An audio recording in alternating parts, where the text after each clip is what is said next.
Praise the lord. హల్లెలూయా. దేవుని పరిశుద్ధ నామానికి మహిమ కలుగును గాక. క్రీస్తునందు నా ప్రియమైన దేవుని బిడ్డలైన మీ అందరికీ ఉదయకాలపు శుభములు తెలియచేస్తున్నాను. ప్రియమైన దేవుని బిడ్డలారా, ఎలా ఉన్నారు? అనుదినము మనల్ని మన ప్రభు రక్షకుడు ఆయన కాపాడి సంరక్షించి నడిపిస్తున్నారు. అందుకు మనము మానక ఆయనకి కృతజ్ఞతాస్తుతి చెల్లింపబద్ధులమై ఉన్నాం. హల్లెలూయా. ఈ కర్మెల్ రివైవల్ మినిస్ట్రీస్ ద్వారా దేవుడు అనుగ్రహించుచున్న ఈ అనుదినపు దైవ వాక్యాన్ని మనము ధ్యానించుచు దేవునికి సన్నిధిలో బలపడాలని, దేవునిలో మనం ఎదగాలని దేవుని సేవకులుగా కోరుకుంటున్నాం. ఈ మా చిన్న ప్రయత్నం. దేవునికి స్తోత్రం. హల్లెలూయా. ప్రియమైన దేవుని బిడ్డలారా, సామెతల గ్రంథకర్త సొలొమోను తను రాసినటువంటి ఆ సామెతలలో 15వ అధ్యాయము 3వ వచనంలో ఆయన మాట్లాడుతుంది. యెహోవా కనులు ప్రతి స్థలము అందుండును. ప్రతి స్థలములో ఉంటుంది. యెహోవా కనులు ప్రతి స్థలముకి వెళ్తుంది. ఆయన కన్నులు మంచిని చెడుని చూస్తున్నాయి, మంచివారిని చెడువారిని చూస్తున్నాయి. లేక ఒక వ్యక్తిలో ఉన్నటువంటి ఆ యొక్క మంచి కానీ చెడు కానీ ఆయన గమనిస్తున్నారు. యెహోవా కన్నులు ప్రతి చోట నిలబడి ఉన్నాయి. సో హెబ్రీ గ్రంథంలో మనం గమనించినప్పుడు హెబ్రీ గ్రంథకర్త కూడా అంటాడు 4వ అధ్యాయంలో, ఆయన దృష్టికి మరుగనేది ఏమీ లేదు, సర్వ సృష్టి ఆయన కంటికి తేటగా కనబడుతుంది. నువ్వు ఎక్కడున్నా, ఏ మూలలో ఉన్నా, ఏ పరిస్థితుల్లో ఉన్నా ఆయన ప్రతి వారిని క్షుణ్ణముగా ఎరిగి ఉంది. అందుకని యెహోవా కంటికి మరుగనేది ఏమీ లేదని, ఆయన కంటికి సమస్తము తేటగా కనబడుచుందని దేవుని యొక్క లేఖనం తేటగా చెప్తుంది. ఈ రోజున మన జీవితం దేవుని ఎదుట, దేవుని సన్నిధిలో మనం ఎలా ఉన్నాం? దావీదురాజుని అడిగితే ఆయన అంటాడు, నీ సన్నిధి నుండి నేను ఎక్కడికి పారిపోగలనయ్యా? నేను ఒకవేళ ఆకాశ మండలం మీదకి ఎక్కిపోయినా అక్కడ నువ్వు ఉన్నావు, సముద్రపు అగాధంలోకి వెళ్ళినా అక్కడ నీ హస్తం నాకు నన్ను పట్టుకుంటుంది. నీ సన్నిధి నుండి నేను ఎక్కడికి పారిపోగలను అంటూ ఆయన దేవుణ్ణి ఉద్దేశించాడు. ప్రియమైన దేవుని బిడ్డలారా, మనం గమనించాలి, మనల్ని ఆయన గమనిస్తున్నాడు. ప్రతి చోట ఆయన కన్నులు ఉన్నాయి. ఆయన కంటికి మరుగైనది ఏమీ లేదు. ఒక రోజున స్కూల్లో ఒక చిన్న పిల్లోడికి స్కూల్ క్లాస్ టీచర్ ఒక యాపిల్ ఇచ్చి ఆ అబ్బాయితో అన్నదంట, ఎవరు చూడకుండా ఈ పండు తిను అని. సో ఆమె దృష్టిలో మిగతా క్లాస్మేట్స్, ఆ పిల్లోడిక స్కూల్లో ఉన్నటువంటి ఆ క్లాస్లో ఉన్న పిల్లలకి ఎవరికి కనబడకుండా తినమని ఆమె ఉద్దేశం. వీడు అర్థం చేసుకునేది వ్యత్యాసం. ఏంటంటే వీడు ఆ పండు తీసుకున్నాడు, స్కూల్ బయటకు వచ్చాడు, గ్రౌండ్లోకి వెళ్ళాడు, అలాగే ఆ పండు తీసుకొని ఇంటికి వెళ్ళాడు, అలాగే బెడ్రూమ్లోకి వెళ్ళాడు, వంట రూమ్లోకి వెళ్ళాడు, బాత్రూంలోకి వెళ్ళాడు. ఎక్కడికి వెళ్ళినా పండు చేతబట్టుకొని ఉన్నాడు, తినలేదు. తిరిగి తీసుకొచ్చి ఆ పండుని టీచర్ చేతికి ఇచ్చి అంటున్నాడు, టీచర్ నేను తినలేకపోతున్నాను. ఏమైందిరా, ఎందుకు అని అంటే ఆ బాబు చెప్పాడట, టీచర్ మీరు ఎవ్వరూ చూడకుండా తినమన్నారు కదా, కాకపోతే నేను ఎక్కడికి వెళ్ళినా 2 కన్నులు నన్ను చూస్తూనే ఉన్నాయి. ఆ 2 కన్నులని దాచుకొని ఆ కంటికి కనబడకుండా ఈ పండు తినడానికి నేను ప్రయత్నం చేయడానికి ఎంత ప్రయత్నం చేసినా ఆ కన్నులు నన్ను చూస్తూనే ఉన్నాయి కనుక నేను తినలేకపోయాను. ఎవరి కన్నులు ఎవరి మీద ఉన్నాయి? అసలు ఏంటి, నువ్వేం చెప్తున్నావు అని అంటే ఆ అబ్బాయి చెప్పాడంట, మా సండే స్కూల్ టీచర్ గారు చెప్పారండి, దేవుని కన్నులు నిరంతరము నీ మీద ఉంటాయి అని. సో ఆయన కన్నులు నా మీద ఉన్నాయి కనుక నేను స్కూల్ బయటికి వెళ్ళినా, గ్రౌండ్లోకి వెళ్ళినా, ఇంటికి వెళ్ళినా, బెడ్రూమ్లోకి వెళ్ళినా, వంట రూమ్లోకి వెళ్ళినా, బాత్రూంలో వెళ్ళినా, ఆ ప్రాంతంలోకి వెళ్ళినా, ఎక్కడికి వెళ్ళి ఆయన కంటికి మరుగై నేను ఈ పండు తినాలని మీరు చెప్పారు కదా, ఎవరు చూడకుండా తినమని. అందువల్ల నేను ఆ ప్రయత్నం చేస్తుంటే నా వల్ల కాలేదు. నా దేవుని కన్నులు ఎక్కడికి వెళ్ళినా నన్ను చూస్తూనే ఉన్నాయి. నేను హల్లెలూయా.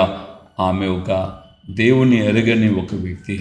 ఈ బాబు ఉన్నటువంటి అతని యొక్క ప్రవర్తనను బట్టి అతడు అంటే ఆమెకు కొంచెం ప్రేమ ఉంది, అందుకే ఆ యాపిల్ ఇచ్చి తినమనింది. కానీ వాడేమో దైవభక్తికి సంబంధించిన ఆ యొక్క టీచర్, సండే స్కూల్ టీచర్ చెప్పిన మాటల్ని స్కూల్ టీచర్కి చెప్పాడు.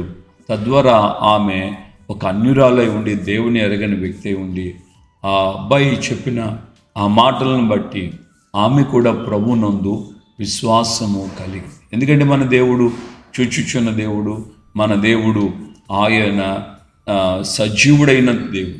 ఆమేన్, హల్లెలూయా. సో హాగరు అరణ్యంలో అటు ఇటు తిరుగుతూ దూరము నా కొడుకును పడేసి నేను వీడి చావును చూడలేను అనుకుంటూ బోరుని విలపించుకుంటూ దూరంగా వెళ్ళిపోయింది.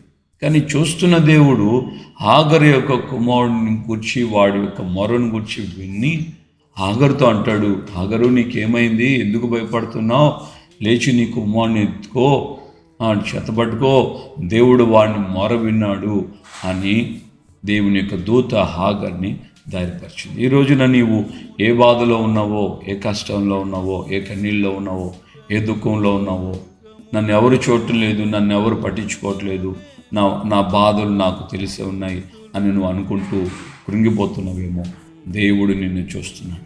నీ ప్రతి అవసరతను ఆయన చూస్తున్నాడు. నీ ప్రతి అక్కర ఆయనకి తెలుసు. దినవృత్తాంతాల గ్రంథం 2వ గ్రంథంలో 16వ అధ్యాయంలో మనం గమనించినప్పుడు యెహోవా కనుదృష్టి యథార్థవంతులను బలపరచుటకు యెహోవా కనుదృష్టి లోకమంతటా సంచరించుచు ఉంది అని దేవుని లేఖనం దాటవచ్చు. ప్రియమైన దేవుని బిడ్డలారా, నీ యొక్క దైవ సంబంధమైన యథార్థ జీవితం, భక్తి, పరిశుద్ధతను బట్టి లోకంలో నువ్వు ఏ మూలలో ఉన్నా సరే యెహోవా కనుదృష్టి నిన్ను బలపరచడానికి ప్రతి ఉదయాన ప్రతి రాత్రి ఆయన నీకు తోడే ఉండి నిన్ను కాపాడి సంరక్షిత నీ ప్రతి అవసరాలు తీరుస్తాడు. సేమ్ వే సెకండ్ మరొక వైపును గమనిస్తే ఇజ్రాయేల్ యాత్రల్లో మనం గమనిస్తాం, వారు తమ గుడారములలో ఉండి దేవుని మీద సనుక్కున్నారు అంటారు. వారు గుడారంలో ఉండే, వారి ఇళ్లలో ఉండి వారు సనుగుతున్న సనుగులు యెహోవా విన్నాడు అని దైవజనుడైన నాయకుడు మోషే చెప్తున్నాడు. దేవుని బిడ్డలారా, ఈ రోజున మనం గమనించాల్సిన మాట ఏంటంటే, ఒకవేళ దైవ సంబంధమైన వ్యతిరేకమైన ఆలోచన, క్రియ, తలంపులు, మాటలు ఒకవేళ నీ సేవకుడి గురించి కావచ్చు, నీ తోటి విశ్వాసుల గురించి కావచ్చు, లేక దేవుడే నీకు ఏ మేలు చేయలేదని, దేవుడే నిన్ను పట్టించుకోవట్లేదని, దేవుడే నీకు సహాయం చేయలేదని ఒకవేళ దేవుని మీద కూడా నీవు ఒకవేళ సనుగుతూ ఉన్నట్లయితే నిత్యముగా ఆయన నువ్వు ఎక్కడ ఉండి సనిగినా అది అన్నీ కూడా వాటన్నిటిని ఆయన ఎరిగి ఉన్నాడు. ఆయన కంటికి ఏది కూడా మరుగేయలేదు. కనుక ఈ ఉదయకాలం ముందు నీ జీవితంలో నువ్వు గుర్తించాల్సిన మాట ఏంటంటే, యెహోవా కన్నులు ప్రతి స్థలమందు ఉండును, మంచిదాన్ని చెడ్డదాన్ని, లేక మంచివారిని లేక చెడ్డవారిని ఆయన గమనిస్తూ ఉంటాడు. అంటే ఒక వ్యక్తిలో మంచి అయినా ఒక వ్యక్తిలో చెడు అయినా రెండింటినీ ఆయన చూస్తాడు. ఒక వ్యక్తిలో ఉన్న మంచిని మాత్రమే చూస్తాడని, లేక ఒక వ్యక్తిలో చెడ్డది మాత్రమే చూస్తాడని రాయబడలేదు. ఆయన నీలో ఉన్న మంచి అయినా సరే, చెడైనా సరే, లేక నువ్వు ఆయన్ని స్తుతించే విషయమైనా కానీ, లేక నువ్వు ఆయన మీద సనుగుతున్న సనుగులైనా కానీ, ఏం భక్తో ఏమో, ఏం సేవో ఏమో సహవాసమో ఏమో, ఏంటో ఇదంతా కూడా అంతా అని చెప్పి సనుగుతున్నావా, లేక ఈ యొక్క సహవాసం, ఈ యొక్క భక్తి ఇవన్నీ కూడా నాకు క్షేమము, ఈ కష్టాలు ఇబ్బందులు ఎదురైనా అన్నిట్లో ప్రభు నాకు తోడై ఉన్నాడు అని దేవుని సన్నిధిలో దేవుణ్ణి మనం ధైర్యపరిచి ఘనపరిచి నడిపించగలుగుతున్నాం. దేవునికి మహిమ కలుగును గాక. ఎలా ఉంది మన యొక్క మనస్సు, ఆలోచన?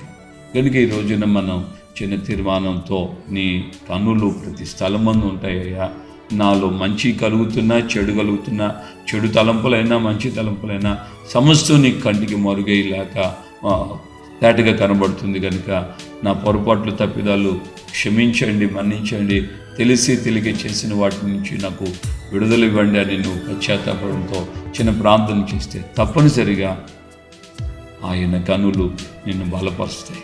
దేవునికి మహిమ కలుగును గాక. ప్రార్థన చేసుకున్నాను. ప్రేమగల తండ్రి, పరిశుద్ధుడా, మీకు వందనాలు. ఉదయ కాలమందు మాతో మీరు మాట్లాడి మమ్మల్ని మీరు ధైర్యపరిచారు, బలపరిచారు. అందుకే స్తోత్రాలు చెల్లిస్తున్నాను.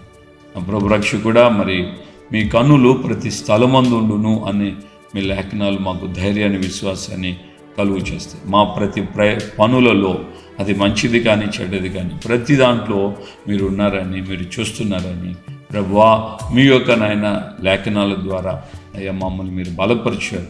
కనుక మేము గతంలో ఒకవేళ మా యొక్క హృదయం నుండి, మా మనసు నుండి, మా నోటి నుండి సనుగులు మీకు వినబడ్డాయేమో అయ్యా, విసుగు వినబడిందేమో, మీ యొక్క నడిపింపుకు మేము నాయన భిన్నంగా ఆలోచించి ప్రవర్తించామేమో దయతో మన్నించండి. ఈ ఉదయకాలం ముందు మీ కృప మా ఎడల విస్తరింపచేసి మా నోటి మాటలు, మా హృదయపు ఆలోచన, తలంపులన్నీ కూడా సరైన రీతిలో ఉండడానికి సహాయం చేయమని ప్రార్థన చేస్తున్నాను. కృపనివ్వండి, కార్యాలు చేయండి, ఘనమైన నామాన్ని తెచ్చుకోండి. ఈ యొక్క నాయన ఉదయకాలం ముందు నాయన నా తోటి విశ్వాసులు, సేవకులు అందరినీ పేరు పేరున జ్ఞాపకం చేసుకుంటూ మీరే ప్రతి వారికి సహాయం చేసి ఘనత, మహిమ, ప్రభావాలు పొందమని యేసు పరిశుద్ధ నామంలో ప్రార్థన చేసి పొందున్నాము. ఆమేన్. మన ప్రభువును రక్షకుడైన యేసుక్రీస్తు కృపయు, తండ్రి అయిన దేవుని ప్రేమ, పరిశుద్ధాత్మిక అన్యోన్య సహవాసం, సమాధానం ఇప్పుడు ఎల్లప్పుడూ సకల పరిశుద్ధులకి మనకును ప్రభు రాకడ పర్యంతం ప్రాముఖ్యంగా దేవుని కనుదృష్టిలో నేను ఉండాలి, ఆయన నన్ను బలపరచాలని తీర్మానం చేసుకొని సనగగా ఆయన ఘనపరిచి స్తుతించడానికి తీర్మానం చేసుకున్న ప్రతి హృదయానికి, కుటుంబానికి, సంఘానికి కృపయు, సన్నిధి, సమాధానం నిరంతరం తోడే ఉండి నడిపించుగా. ఆమేన్, ఆమేన్. హల్లెలూయా. ప్రభు బట్టి అందరికీ వందనాలు. నిశ్చయం మనము సనగగా విసుక్కోక, ప్రభువు యొక్క కనులు నా మీద ఉన్నాయి అన్ని భయభక్తులు కలిగి పాపానికి చోటివ్వక పరిశుద్ధతతో మనం నింపబడి నడిపించబడితే నిశ్చయంగా ఆయన కన్నులు నీ మీద ఉంచి నేను బలపరచడానికి, నీకు క్షేమం కలుగు చేయడానికి ప్రభు విధిని